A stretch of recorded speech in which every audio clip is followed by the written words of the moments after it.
नाज़रीन, drama serial मायरी में फ़ाखिर की लापरवाहियां जारी हैं। दोस्तों के साथ देर तक टाइम स्पेंड करना उसका हर रोज का मामूल बन चुका है। ना उसे अब दफ्तर का एहसास है, ना एनी का, और ना ही अपनी बेटी का। आयशा का दिन रात काम कर कर के बुरा हाल हो चुका है और वो अब बीमार भी रहने लगी है। एनी कॉलेज से आते ही अपनी बेटी को संभालती है और पढ़ाई भी करती है। हाँ, अलबत्ता इस दौरान में कुछ हो या ना हो, मगर हबीब की जिंदगी में जरूर बाहर आ जाएगी। हबीब भी दिल ही दिल में कहता है अच्छा है फ़ाखिर अपने दोस्तों के साथ खेलता कूदता रहे, उसको बिजनेस की समझ बूझ नहीं आएगी। और समीना भाभी, उनको पता ही क्या लगता है, बेचारी हर रोज सुबह उठकर बन ठन कर शो पीस के तौर पर आकर ऑफिस में बैठ जाती हैं। बैठी रहने दो। हबीब मैनेजर को बुलाता है। काम तो वैसे ही हो रहा है ना जैसे मैंने तुम्हें कहा है। मैनेजर कहता है जी हबीब साहब, बिल्कुल वैसे ही हो रहा है जैसा आप चाहते हैं। वैसे भी आपको मेरे होते हुए फिक्र करने की जरूरत नहीं है। हबीब कहता है अच्छा है, ऐसा ही होना चाहिए। दूसरी तरफ फ़ाखिर का दोस्त कहता है यार फ़ाखिर, तुम इतने बदल जाओगे, मुझे इसका अंदाजा नहीं था। फ़ाखिर कहता है क्या मतलब है तुम्हारा? फ़ाखिर का दोस्त कहता है मतलब साफ है भाई, तुम अब्बा बन गए हो, छुपाने का क्या फायदा। चुपचाप दावत का बंदोबस्त करो। कुछ ही दिनों की बात है जब तुम्हारी बेटी बड़ी हो जाएगी और तुम्हें पापा पापा और हमें चाचू कहकर पुकारेगी। फ़ाखिर कहता है ऐसा कुछ नहीं है, तुम्हें गलतफहमी हुई है। फ़ाखिर का दोस्त कहता है भाई गलतफहमी नहीं, आज मैं तुम्हारे घर गया था, पहले तो तुम्हारी चची ने खूब चढ़ाई की और फिर बताया कि तुम अब बेटी के बाप भी बन गए हो। फ़ाखिर दिल ही दिल में कहता है ये चची भी बहुत अजीब औरत है, कहा भी था कि अभी किसी को नहीं बताना, खामगाही मैं दोस्तों के सामने शर्मिंदा हुआ हूं। दोस्त कहता है फ़ाखिर तुम तो सोच में पड़ गए, जैसे हमने तुमसे कोई तुम्हारी बहुत ही कीमती चीज मांग ली हो। ट्रीट तो अब तुम्हें देनी ही पड़ेगी। दूसरी तरफ राहिला की चालाकियां जारी हैं। वो आहिस्ता आहिस्ता इस घर से सबको निकालना चाह रही है, इसीलिए उसने आलिया के पास तस्वीरें भेजी हैं ताकि आलिया अपनी सास और शौहर के जरिए आयशा पर फायजा की शादी के लिए दबाव डाले ताकि फायजा की शादी उस शख्स से हो जाए, और वो इस कोशिश में किसी हद तक कामयाब भी हो जाएगी, क्योंकि अब आयशा के बीमार होने के बाद जमशेद और उसकी माँ भी आयशा को फायजा की शादी के लिए जरूर कहेंगे, मगर आयशा और एनी नहीं मानेंगे। अब राहिला और हबीब ने भी अलग से खाना खाना शुरू कर दिया है। राहिला हबीब को कहती है आपने फिर क्या सोचा फायजा के रिश्ते के बारे में?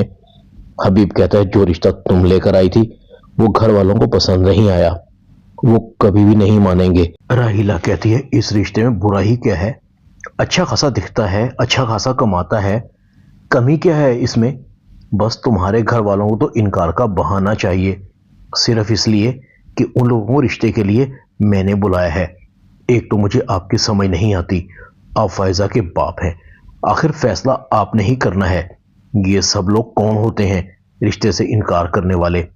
पहले भी तो तुम्हारे खानदान में छोटी उम्रों में शादी हुई है ना, तो अब फायजा की शादी करने में क्या हर्ज है? आपके सर से बेटी की शादी का बोझ उतर जाएगा।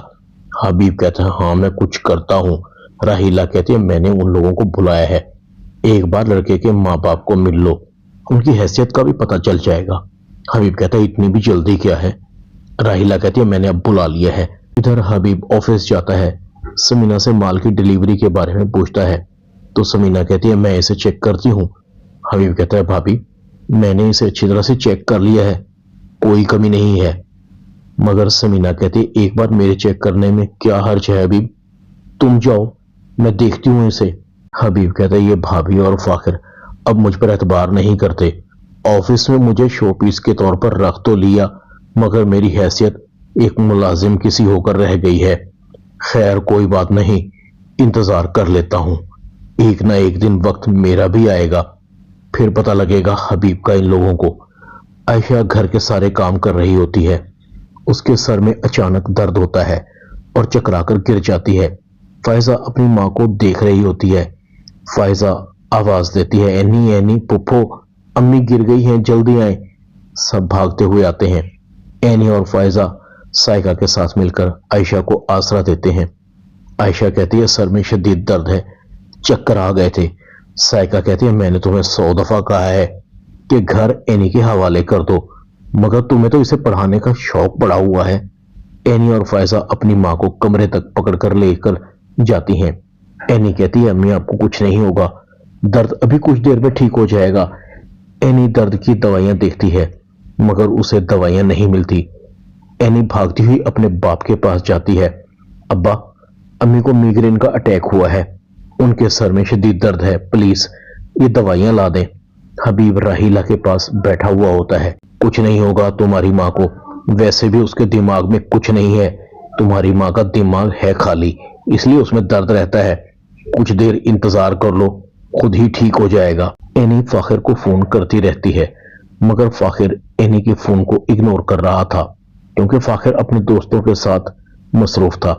اینی دل ہی دل میں کہتی ہے ایک تو یہ فاخر پتہ نہیں ہر وقت کہاں مصروف رہتا ہے، دفتر سے بھی جلد چلا آتا ہے۔ اینی کالج جاتی ہے، اسے ایک دم سے اپنی بیٹی کا خیال آتا ہے، فوراً فاخر کو فون کرتی ہے مگر فاخر اینی کی کال کو ریسیو نہیں کرتا۔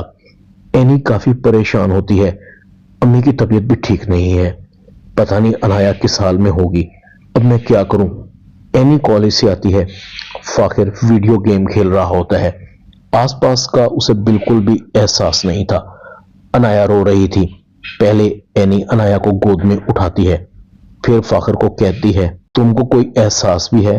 انایا رو رہی ہے مگر مجال ہے تم اسے گود میں بھی اٹھا لو۔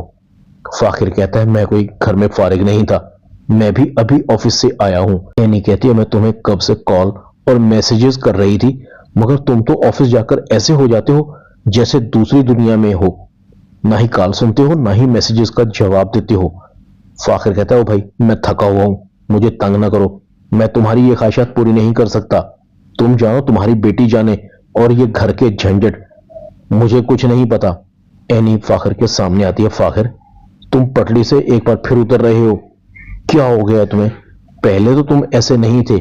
ڈرامہ ماہری میں اتنا ہی، چینل کو سبسکرائب کر دیں، ویڈیو کو لائک کر دیں اور بیل آئیکن کے بٹن کو دبا کر آل پر کلک کر دیں تاکہ آپ کو میری نئی آنے والی ویڈیو کو نوٹیفیکیشن فوراً مل سکے۔ اپنا خیال رکھیے گا، اللہ حافظ۔